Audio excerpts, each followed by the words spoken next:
Ladies and gentlemen, zonja dhe zotërisë, shiko, po e bëjmë, dhe shpjegoj pak më vonë pse e them në gjuhë huaj, zonja dhe zotëri gëzuar Pashkët. Jemi një ditë më pas, javën e kaluar kishim Pashkët katolike, për disa arsye objektive unë nuk kisha, por gjithsesi ja uroj me zemër Pashkët katolike, çdo festë tjetër dhe Pashkët ortodokse. Shiko se është problemi këtyre Pashkëve ortodokse. Po shohim që thot delegacioni BE-s, ma afro pak Kristiano, më dil këtu dhe plani këtu tjetri, më i afërt. Ashtu, urdhë. Delegacioni i BE, Bashkimi Evropian, uron besimtarët ortodoks, Pashk të gëzuara dhe të paqta. Deri këtu jemi perfekt. Perfekt, do më thëmë, delegacioni i Bashkimit Evropian, i kontinentit, i cili presupozohet që është i krishter, uron Pashkët. Pyetja është, vezët janë thjesht aspekti komercial, aspekti bestyt i Pashkëve. Pashkët në vetvete kanë si simbol gjithë paradigmën e fesë krishterë. Pra, krishterimi është mbështetur në faktin që Krishti vdiq dhe pas 3 ditësh u ngjall. Shkeli vdekjen dhe këtu dha provën përfundimtare që ishte ai, Mesia. Pastaj jo veza, këto tjera, jo lepuri, çokolata, pastaj bërë komerciale. Dhe në qoftë se doni t'i uroni një besimtari të krishter ortodoks katolik, apo edhe ungjillor, i thoni thjesht Krishti u ngjall, që është një lloj betimi. Pra, siç e kanë muslimanët që thonë Zoti është më i madh dhe s'ka tjetër përveç tij, Allahu është më i madh dhe s'ka Zot tjetër përveç tij.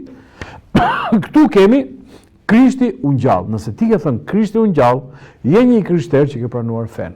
Dhe dita e Pashkëve është saktësisht dita ku një besimtar natyrisht feston, dhe porosia e dytë e Zotit është festoni festat, pra shenjtëroni festat.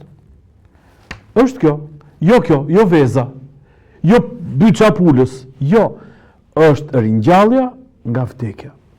Ecim, se pastaj duke nisur si e bën BE-ja, vazhdoj me të tjerë, Begaj dhe Peleshi. Ure nga Korça për Pashkët ortodokse, dhe kam bërë kështu se Korça është bërë si simboli i ortodoksisë. Jo vëllezër, jo. Kemi Durrësin, pra kryepeshkopi është kryepeshkopi i Tiranës, Durrësit dhe gjithë Shqipërisë. Është Tirana ku ndodhet zemra e fesë ortodokse ose institucioneve. Është Durrësi. Pastaj kemi me radhë. Pra kemi ortodoks në gjithë Shqipërinë, kemi ortodoks nga Shkodra deri në Kolispol. Kur shkon kryeushteti, se natyrisht kur shkon Armiri për shembull, merr dhe gruan për krau, dhe shkon të festojë, mund të shkojë ku di teket, në Finiq, në Sarand, në Budva, ku di teket, dhe thot Armiri nga Budva thot gëzuar Pashkët në një vezë. Kur shkon presidenti i Republikës, që është simboli i unitetit kombëtar, shkon në institucion, natyrisht do të thoni në kish shkoj, e drejt, por shkon dhe uron ku është, se ky është institucion, shkon uron institucionet. Dhe Peleshi, që natyrisht është si strukturë shteti ndodhet mbi, se me Republikë Parlamentare, mbi bombin, duhet ishte që të dy të shkonin në Mitropolin këtu të Tiranës.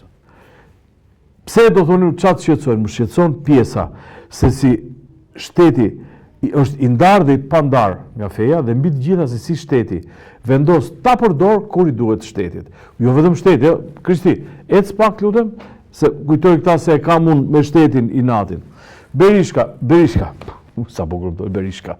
Sa bukur do ishte. Ka qenë një Joshka Fischer, ai më pëlqente shumë në Gjermani. Berisha, Pashkën tjetër ta festojmë pak të keqe të madhe që na ka rënë për hise.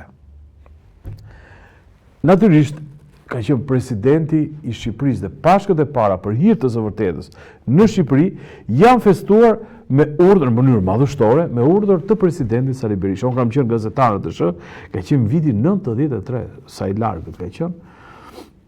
Dhe u dha porosia që të festohen për shkak se një vit më parë, në 92-shin përkuan Pashkët me formimin e qeverisë parë, me kryeministër Aleksandër Meksin.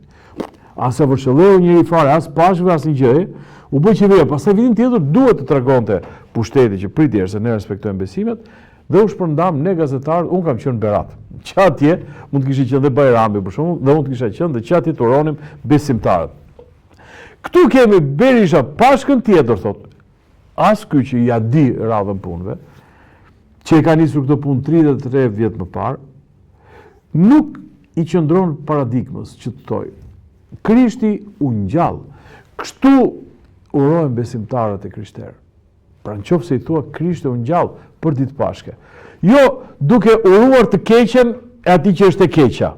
Pashkën tjetër ta festojmë pak të keqe, pra pa e di Ramën, që na ka rënë për hise.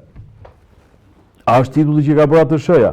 A është urimi edhe lutja që i drejtohen Zotit kryetari i Partisë Demokratike? Mos mendoni se dënjova të hapa të shërën e ta lexoj. Po gjithsesi, edhe këtu, duke thënë që e gjithë politika shqiptare nuk e respekton, duket sikur respektojnë Pashkën, por nuk e respektojnë. Së pari, Niko për shembull Peleshi, që është Pekorçe, dhe që si emër Niko i bie të jetë ortodoks.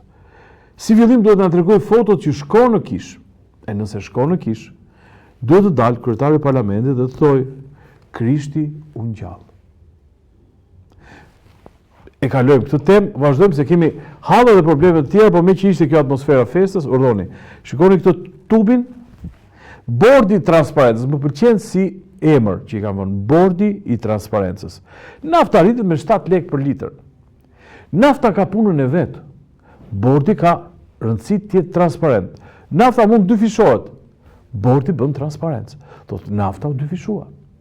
Pra ky bord nuk është për të kontrolluar çmimin e naftës. Jo, ky është për të bërë transparencë. Ky bord bashkë me bordin e ushqimeve e mbani mend që hapën u krijuan, u organizuan si doni ju në kohën e pandemisë. Gjatë do banin kontroll këta dhe naftën edhe ushqimet. Edhe atëherë pati luhati, e hypte një herë njëra, një herë tjetra, të dy bordet ishin transparencë. Ne e hanim, por ishte transparente. Gjithçka që ne hanim, edhe çmimet që ne i hanim, ishin transparente. I vendoste bordi, kaloni përmes bordit, pa dëmtuar ekonominë e tregut dhe mbi të gjitha të ardhurat e shtetit. Jemi luftë, apo jo? Thuhet që jemi luftë. Do me thënë, a mund tjetë luftë nërkohë që s'kan shkuar ushtarë, apo është operacion ushtarak, apo janë bisedime pak të dhunshme. Këtë da tregoj koha se çfarë po ndodh në Iran, ose mes Iranit dhe Shtetet e Bashkuara të Amerikës. Ose, për të qenë edhe ne bord transparence më të sinqert, është një luftë mes Amerikës dhe Kinës. Donald Trump është një programi 47, kush të dojë të hyjë, le të hyjë ta shikoj. Agenda 47 që titullohet, jo, Agenda 47. Dhe Agenda 47 ka të renditura pikat që synon Donald Trump për të bërë Amerikën edhe një herë të madhe. Ato duket qartë që nuk kanë të bëjnë as me naftën, as me kanalin e Hormuzit, kanë të bëjnë me rivalitetin tashmë të frikshëm Shtetet Bashkuara të Amerikës Kinë. Në këtë rivalitet na u ndodh një farë Maduro. E morën atë për vitri. Tak. Janë aty rrotull Meksik, Kolumbi, Kuba, presin. Është Irani. Është Irani dhe aty në kanalin e Hormuzit, në ngushticën e Hormuzit, është çelësi i ekonomisë botërore dhe natyrisht po luhet edhe kjo bordi i transparencës. Tani më dil tek ajo që më solli përpara, Berisha. Të reagojmë për çmimin e naftës. Të gjithë të ftuar në protestën e radhës. Mirë, doktor, dakord jam. Të reagojmë shumë mirë. Po në qoftë se protesta drejtohet për çmimin e naftës, dhe teoria e doktorit është që po të uli Rama disa taksa, rregullohet ky muhabet, nuk jam kontra. Problemi është që ne të gjithë jemi sensibilizuar që ky pushtet e ka tepruar, e ka bërë balt. Që ky pushtet është i zhytur në korrupsion. Që ky pushtet ka shkatruar dhe zhbërë Shqipërinë. Ky pushtet ka shpopulluar Shqipërinë. Dhe Berisha me të drejtë na ka ftuar disa herë në revolucion dhe kryengritje paqësore që ta shporrim. Dhe çdo kryengritje ka qenë më e madhe në histori, secila. Edhe ajo që ka ardhur mbrapa ka qenë më e madhe. Më e madhe në histori, më e madhe, dakord jemi. Në datë 17 është e madhja fare. Në datë 17, në qoftë se unë do të shkoj për të rrëzuar Edi Ramën. Nuk do të shkoj të reagoj për çmimin e naftës. Se nuk kam punë as me Trumpin, as me Khamenein. Kam punë me keq qeverisjen e vendit tim. Kam punë me mungesën e demokracisë në vendin tim. Kam punë me faktin që u plakën këta, do të kishin pas dalë në pension, doktori për shembull do kishte dalë në pension këtu e 20 vjet përpara. Dhe kanë nxjerrë gjithë partinë në pension, vetë vazhdon punë. Antarët e partisë, të kryesisë partisë, thonë Berisha është rizgjedhur, tani do bëjmë votime. Këtë hall kam unë. Pra mungon demokracia në qelis, mungon edhe në Shqipëri. Ndërsa për çmimin e naftës ja do mbaroj lufta për shembull, ja do mbaroj ky operacioni Trumpi do bjeri. Ne do ta hedhim. Ecim që mos e neverisim mohabetin. Rritja e çmimit naftës godet fermerët. Kërkojnë mbështetje. Ky është problem. Ky është problem shumë i madh. Pse është problem shumë i madh? Është problem jashtëzakonisht i madh, sepse kur vjen puna që shkojmë ne themi, "Ua, sa pas ka vajtur domatja, ua, sa pas ka vajtur kastraveci", ka vajtur pikërisht se në bujqësinë e sotme moderne nuk bëhen më me shat, nuk bëhen më dhe me ka apo me gomar. Bëhen me mekanik bujqësore dhe mekanika bujqësore ka nevojë për naftë. E duke qenë se nafta që i dhe traktorit ka taks rrugë, taks kështu, taks ashtu, ka një problem shumë të madh, që me 2400 lek litrin, natyrisht do ta hash ti në kastravec çmimin. Nuk ka rrugë tjetër.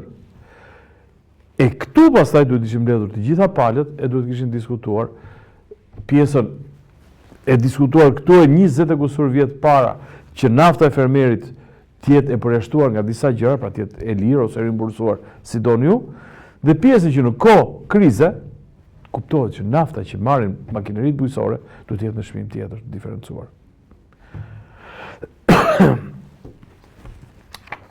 Po ke nafta, rimi çik, Krishti si thua. Irland, protesta masive pasi 600 nga 1500 pikat e karburantit janë bosh. Pra, 6 bie ka bajagi mirë.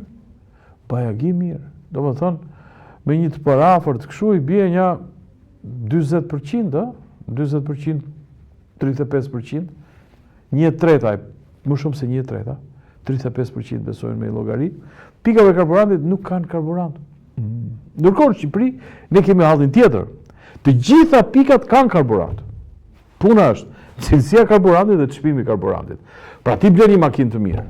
Shkon ke pompa, s'ka krizë, nuk ka rëndësi. I hedh naftën e shpifur, bllokohen, filtra këto bllokohen. Pastaj ta zhyt edhe në çmim, po gjithsesi ne karburant kemi. Kemi edhe bord transparence, i cili kur rritet çmimi thotë 7 lek do të rritet çmimi. Se e keni brenda kaq duhet.